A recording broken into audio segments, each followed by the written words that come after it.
Faisons l'exercice numéro 1. Donc nous avions déjà fait les questions 1 et 2 dans une précédente vidéo, pour lesquelles on avait trouvé une taille moyenne de 177 cm ainsi qu'une taille médiane de 177 cm.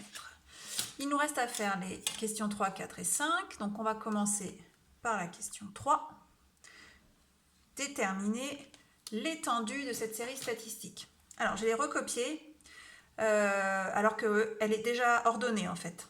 Dans l'énoncé, elle n'était pas ordonnée, mais on l'avait ordonnée pour la question 2, donc je l'ai recopiée déjà ordonnée.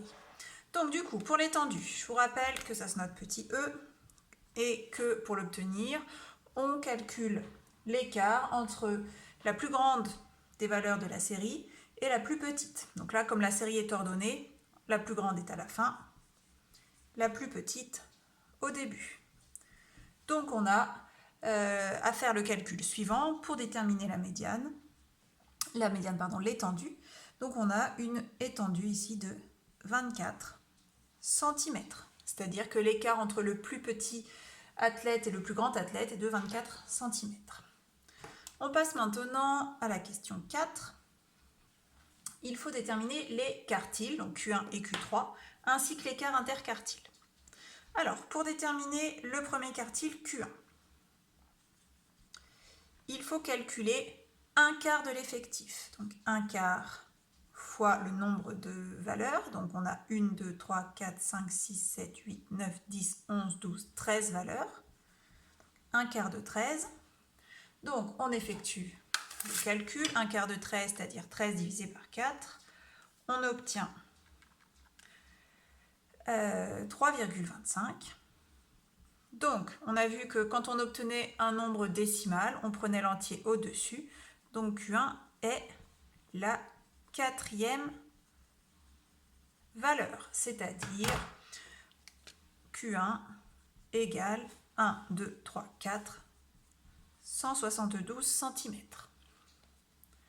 On fait la même chose pour Q3, sauf qu'au lieu de calculer un quart de l'effectif, on calcule 3 quarts de l'effectif, donc ça fait 9,75. Donc Q3 est la dixième valeur, puisque juste après 9,75, on a 10. C'est la dixième valeur de ma série ordonnée. Je n'ai plus qu'à compter 1, 2, 3, 4, 5, 6, 7, 8, 9, 10. 181 cm. Interprétons rapidement les résultats obtenus.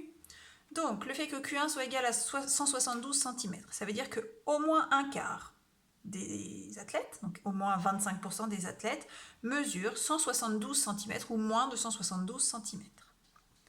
Pour Q3 qui vaut 181 cm, cela veut dire qu'au moins 3 quarts des athlètes, donc au moins 75% des athlètes, mesurent 181 cm ou moins de 181 cm. Il faut encore calculer l'écart interquartile. Donc l'écart interquartile, c'est Q3 moins Q1, donc 181 moins 72, 9 cm.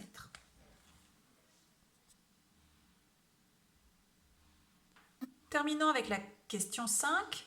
Donc on nous dit que l'athlète qui mesure 1,81 m se blesse et donc on va devoir refaire les calculs avec la même série, sauf qu'on enlève la valeur 181. Donc j'ai déjà recopié toutes les valeurs en enlevant, vous voyez, on n'a plus le 181, mais on a toutes les autres toujours dans l'ordre. Alors, on va commencer par la moyenne. Grand M. Alors, pour cette moyenne, on additionne toutes les valeurs et on divise par l'effectif total qui est donc désormais de 12. Donc 165 plus 168, etc. jusqu'à 189 divisé par 12. Donc on fait le calcul sans oublier les parenthèses. Hop, alors 165 plus 168 plus 172 plus 172 plus 173 plus 175 plus 177 plus 178 plus 180 plus 184 plus 187 plus 189 et on divise par 12. Alors, on s'attend à avoir une moyenne légèrement inférieure puisqu'on a perdu un joueur dont la taille était supérieure à notre moyenne. On a perdu le joueur qui faisait 1,81 m alors que notre moyenne était de 1,77 m. Alors, on vérifie. Donc, on obtient environ 176,7 cm. Tout à l'heure, on était effectivement un peu au-delà. Je crois qu'on était à 177. Ensuite, on calcule la médiane. Alors, pour la médiane, il faut que l'on partage notre effectif en deux groupes de même effectif. Donc, on a 12 tailles, donc il faut faire deux groupes de 6. Donc, on a un premier groupe de 6 et un deuxième groupe de 6. Donc ici, on voit que la médiane va se trouver entre 175 et 177. Donc la médiane, pour l'obtenir, on fait la moyenne de ces deux valeurs, où on prend la valeur centrale, ce qui fait 176 cm. On continue avec l'étendue. Alors l'étendue, c'est la plus grande valeur moins la plus petite qui ne va pas changer ici puisqu'on n'a pas enlevé une de ces deux valeurs. On continue avec Q1.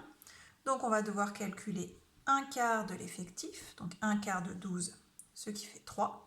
Donc Q1 est la troisième valeur, c'est-à-dire 172. On fait de même pour Q3 en calculant 3 quarts de l'effectif total, donc 3 quarts de 12, ce qui fait 9. Donc Q3 est la neuvième valeur,